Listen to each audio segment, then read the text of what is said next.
right now. Okay, fine. With regard to the Black Mozart documentary, I wanted to create a film that gave a window to the world into my creative process. Yeah. And also, not only a window into my creative process, but a window into my day-to-day. So that people could know that I work harder than anyone else in the business, meaning that my days in the business are longer than anyone else because I only sleep 2 to 3 hours every 24 hours. So I wanted people to have an understanding that when I decide to do a project, and since I'm independent, that I actually cover all aspects of the project. And not only do I cover all aspects of the project, I'm also giving opportunities to young people around the world. So when you look at the scene around the table, when they're having the staff meeting, you'll hear a young man with a British accent who started as an intern and then went on to lead the team in Vienna, Austria. He put together the itinerary, but what was different about my itinerary to everybody else's itinerary is when everyone else went to sleep, I stayed up actually cutting the movie myself. So, I would do studio time. I brought a young man by the name of Homies Jones, who actually filmed the documentary. He would deliver all the footage for the day. We would shoot into the wee hours of the morning, whatever scenes we needed to shoot in studio. He would deliver the footage, and while everyone went to sleep, I would actually be cutting the film. So we cut the entire film and recorded the entire album in 6 days. I executive produced it and directed and edited the film. Gotcha. All right, so explain the Renegades. Like, I want to know what exactly what is it like? Are those like what you call your fans? The Renegades is a music club. Gotcha. Because the way the music industry is currently running, there needs to be a rebellion. And a rebellion in favor of artists, a rebellion in favor of getting money. The type of money that artists actually deserve. And so the Renegades really was built as an experiment and has now grown into a very strong business and a business platform for any independent artist. And so what that means is there are a few pillars of this business which are the foundation of a new paradigm for the music industry. And so the first of those is that as musicians, I believe that every musician, in order to be successful in the digital age, they should know every single person who actually supports their music.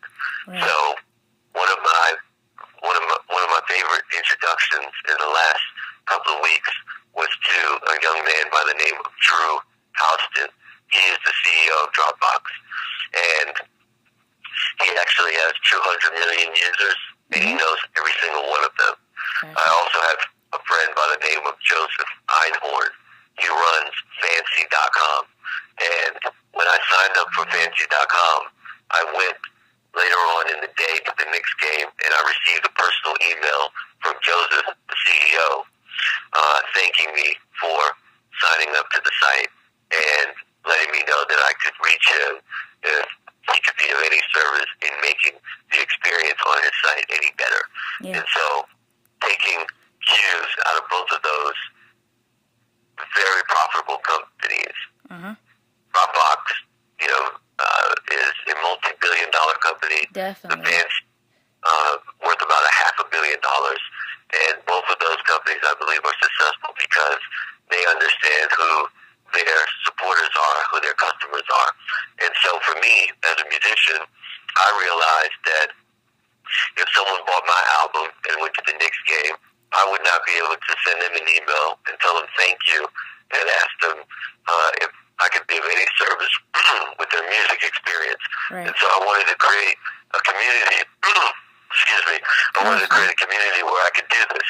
And that's what the Renegades is all about. So all day long, I actually get a notification every single time someone joins the Renegades in support of my music.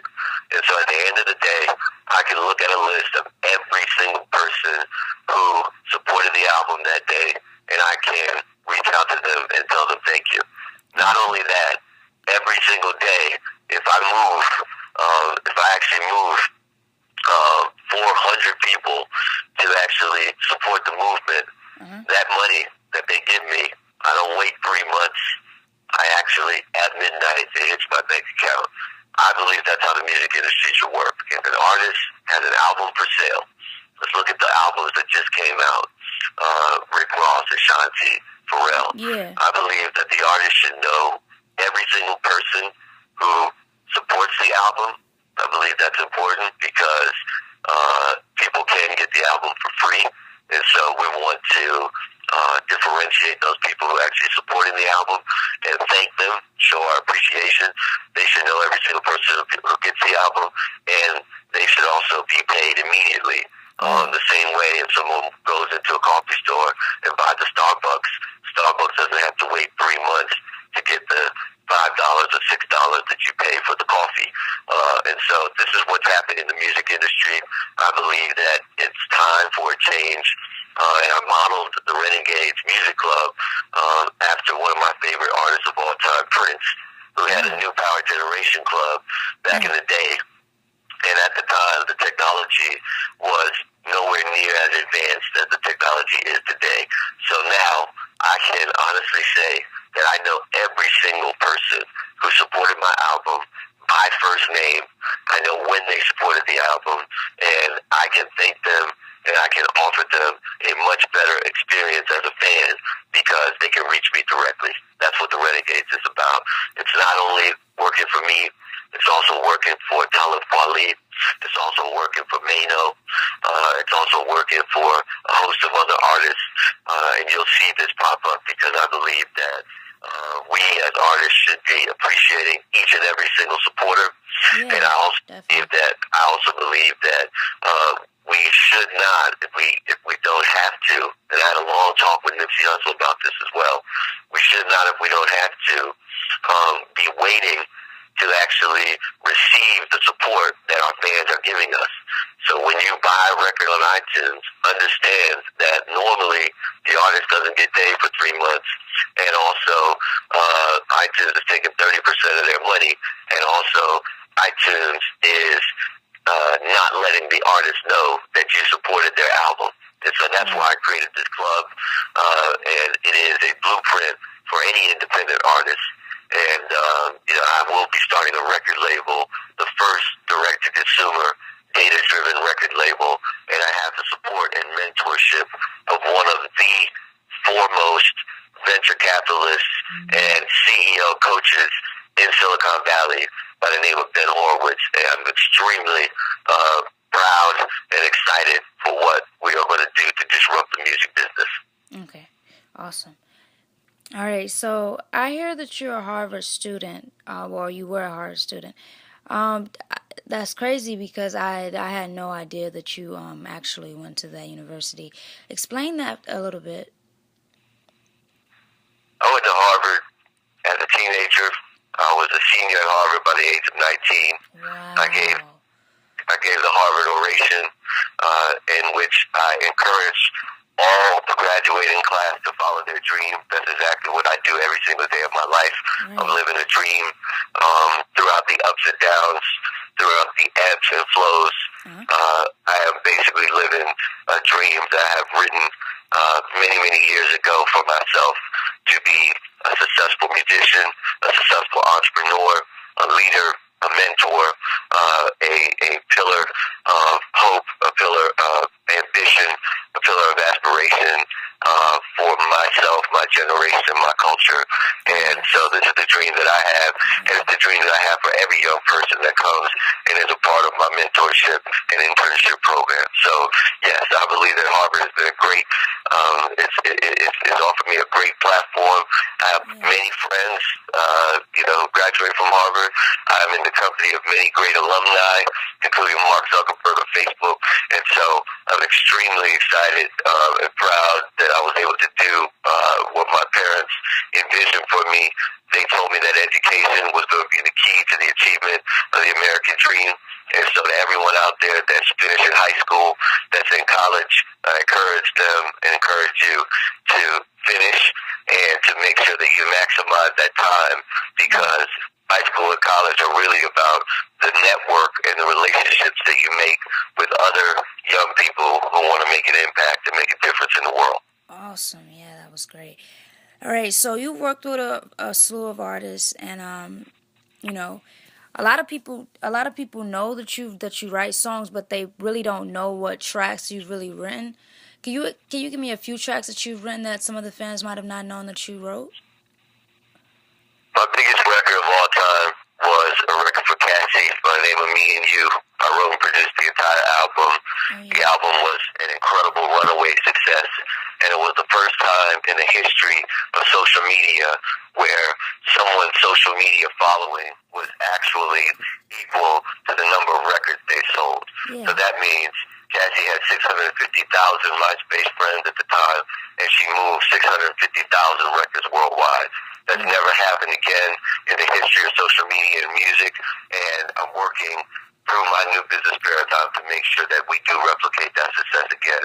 Aside from that, I've done a lot of different collaborations, Fly Together with Red Cafe, Ricky Rose, Yeah. started up with Kanye West, Lloyd Banks, Swizzy, Pusha T, Christian Dior, Denim Flow, me, Kanye West, Pusha T, Lloyd Banks again, John Legend, Kid Cudi, and Wow. the list goes on and on and on. But those are Yeah. few.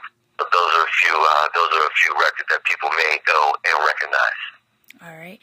So, do you enjoy writing more than actually doing songs? I know that my calling in life is to be on stage or burn down any stage that I'm on. Yeah. So I write those records so that I can go and perform them in venues around the world. I know that my calling in life is to go and connect people through music on stages, doing things that no other rapper could do. And so a lot of folks say, well, why aren't you R&B? I'm music. I'm a creator. I rap. I sing. I make beats. I do whatever I want. And, my last two records have been rap records. So people Yeah. need to get with the program. Les is Moore and Black Mozart, both rap records. Yeah. Both rap records actually at the encouragement of Kanye West. I was in the studio working with him on the Good Friday series. He said, yo, Ryan, if you feel like you want to do a rap record, go ahead and do a rap record.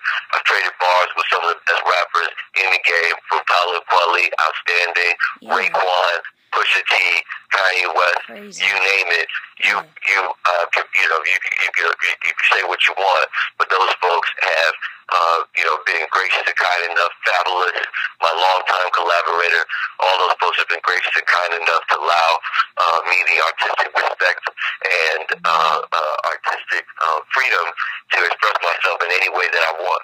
And so, as I said, I believe my calling is to be on these stages, burning down stages everywhere, and putting together concert experiences that other rappers just can't put together based on my ability to actually play the instrument that I love the most, and that's why the record's called Black Mozart, that I can actually sit behind a grand piano and play for 30 minutes if I want to, and people will still get their money's worth out of a concert.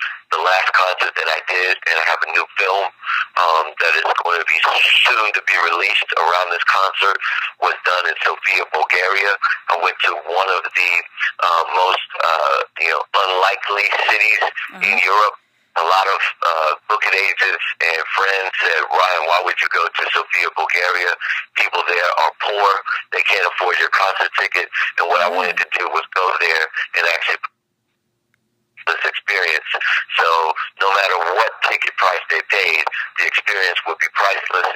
I performed the first rap concert ever at the National Opera in Sofia, Bulgaria, and I took members of the Sofia National Youth Symphony Orchestra. I selected members from the orchestra, a harpist, timpani player, as well as brass and strings, and performed the first rap concert in the history of the country of Bulgaria at the National Opera. Wow, awesome. That's crazy. All right, so I'm against fashion. Describe your style in 3 words. I do me. That's it. All right, so what are the three fashion tips, like main three fashion tips to keeping a very stylish wardrobe? Because I mean, or classy wardrobe. Because I see like with the way you dress is more like you don't really do a lot of streetwear. Am I correct? You kind of like do a lot of grown and like sexy looks. So how to like, what are your three main fashion tips? I'm gonna tell you this: if you listen to the Les is More album, there's a record on the Les is More album that's called "Lovers and Mountains," and it says, "My chain swing. I think it's time you found a new man. If I can't do it for you, who can?" Um, you had a lot of ex-boyfriends. All they did was talk a lot. I got a couple fast cars in the parking lot. You know the fresh, the J's, the nice jeans, the gold rollie, a black tank, couple nice rings. But you could strip me of every piece of jewelry and I'm still a gem. Black bonded leather, the latest from Philip Lim. Style so elevated. In a class of my own and still celebrated. And so what I mean by that is that I really just, my parents grew up in the Salvation Army, and one of the lessons that they taught me, or one of the lessons that I observed by watching them every single day, is that they would put on a uniform every single day to go out and serve the community. And so, if you look at my team, you look at the way we roll, the bomber jackets, which have been, a staple in any kind of, if you look at a military structure, uniform is really where it's at. So for me, I have a uniform. I built my Ryan Linton collection around the 8 or 9 core pieces that I rock every day. A pair of well-fitting black stretch denim jeans, a pair of J's, a t-shirt that allows me to have the finest and most exquisite, and softest Egyptian cotton that is put together in the right silhouette and cut, a black bomber jacket, a black actual, perfecto leather jacket. And put those together in a uniform, man. So I'm not worried about if I know the outfit looks great. Look at Mr. Karl Lagerfeld. He's always in his black and white uniform. Put it together, and nobody can say anything about his style or his contribution to fashion. So for me, anybody who sees me, catch me at the airport, catch me at your event, I'm really just putting it together with a very simple urban uniform, because I'm not worried about, being a peacock and showing off my style through actually what I'm wearing. I'm worried about showing off my style through what I'm doing. And so my parents taught me that as Salvation Army officers. My father and mother always looked very sharp in the Salvation Army uniform, but their statement wasn't about what they were wearing. Their statement was about what they were actually doing. And so, yes, the uniform was a symbol of discipline. It was a symbol of a great regimen, and was a symbol of how serious they were about being in the service of others. And I am in the service of music. I am in the service of culture, and my uniform reflects that. Awesome. Yeah, I got all of that. That was a great explanation. So, as far as your style, as far as fashion goes, do you believe you're one of the best dressed guys in the game? I believe that, yes, absolutely. I believe that being the best dressed guys in the game, one of the best dressed guys in the game, comes from attitude and how you actually wear. Clothes don't make the man. Right. So I believe that based on what I'm doing in the game, that immediately makes me best dressed. I could wear a hoodie and be best dressed, because I believe being best dressed is attitude. Right. All right. So name some of your favorite shoe brands. I think you kind of said some just in that last answer, but give me some some of your favorites. I'm real simple, man. I'm very, very simple. I really go with the J's all day, and if I actually have to dress it up, I also Timberland, J's, maybe Balenciaga. There's a few sneakers that I really like, and then shout out my man Ronnie Feig, FIET. A lot of the collaborations that he's made, I really like those as well. Yeah. All right, so tell me a bit about the Ryan Leslie collection. I got to see a little bit of it. I really love the bomber jacket that you guys have on there, and the I think it's the Mozart T-shirt. I actually like the whole collection with the hat, the tee, and the bomber jacket. Explain that. Explain your collection. The collection is totally different from the merchandise, so I need people to know that there's a distinction behind between the Black Mozart merchandise, Uh-huh. which is very much more about, allowing everybody who is part of the community to have a piece of apparel that they can rock to the concert. So the Mozart tee, Black Mozart, the album, and the first time I premiered the music being in 2013. And spending that year really going around the world and writing those records and performing those records. So, the merchandise line is totally different. Renegades, the crest, and I work very closely with a collaborator by the name of Harris Fazlani, HarisFazlani, on the merchandise collection. And then I had a partner in Copenhagen that I work with on the actual collection. And I've already talked about the collection, really 8 signature pieces from my everyday uniform and style. Awesome. All right, so what new pieces will you all be dropping within your collection? Right now, I'm taking my time with the collection. So, as I said, the collection is 8 pieces, and I'll make sure to let everybody know when the collection will actually be available for online and also available at retail. For the time being, I'm taking my time to inspect every single garment. There's a sweatband that we're doing. There's a lot of different pieces that we are looking at the collection that we may add. So at this juncture, time is what time is it going to be released when the collection's finished. Okay.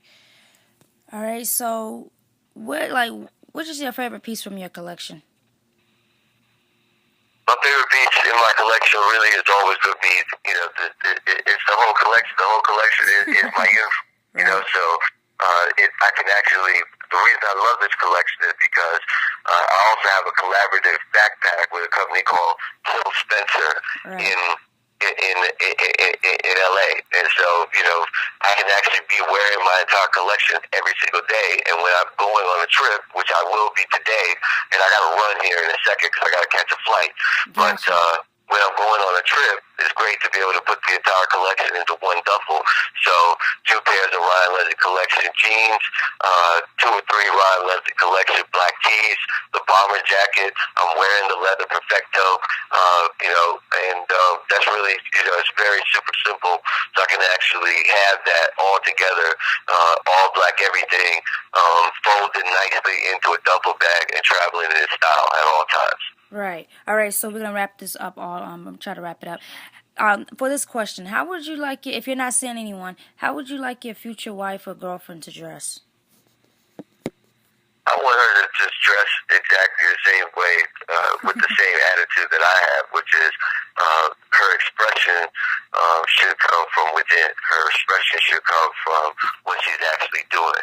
I think in the age of just, all of this, sort of Instagram superstardom, people putting clothes on so that they can receive, so they can receive adulation and praise. And once again, I'm really about what great work someone has done. One of my favorite people in the entire world is Kenza Ferrati. And if you know Kenza Ferrati, she was featured in all of the videos on Less is More. And she's a young lady who is just really about her actions. I admire her much because of what she stands for. I admire her for being outspoken. I admire her for being a pillar of her community and her culture. I admire her for being a beacon of hope to women around the world. And so, however she was dressed, she was always the most kind, the most gracious, and the most, really the most endearing and caring and compassionate person. And that's really what I believe. I really believe that that's what people should put on. And I believe also that a woman is really as beautiful as she could possibly be in her own skin. So I hope that she's actually taking care of herself, taking care of her skin, taking care of her body, taking care of her teeth, taking care of her hair, taking care of that which everyone can just see that she's glowing and she's healthy. Awesome.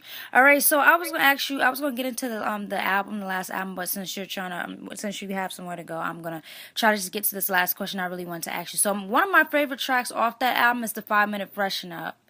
How did you come about with that title and that concept for that song?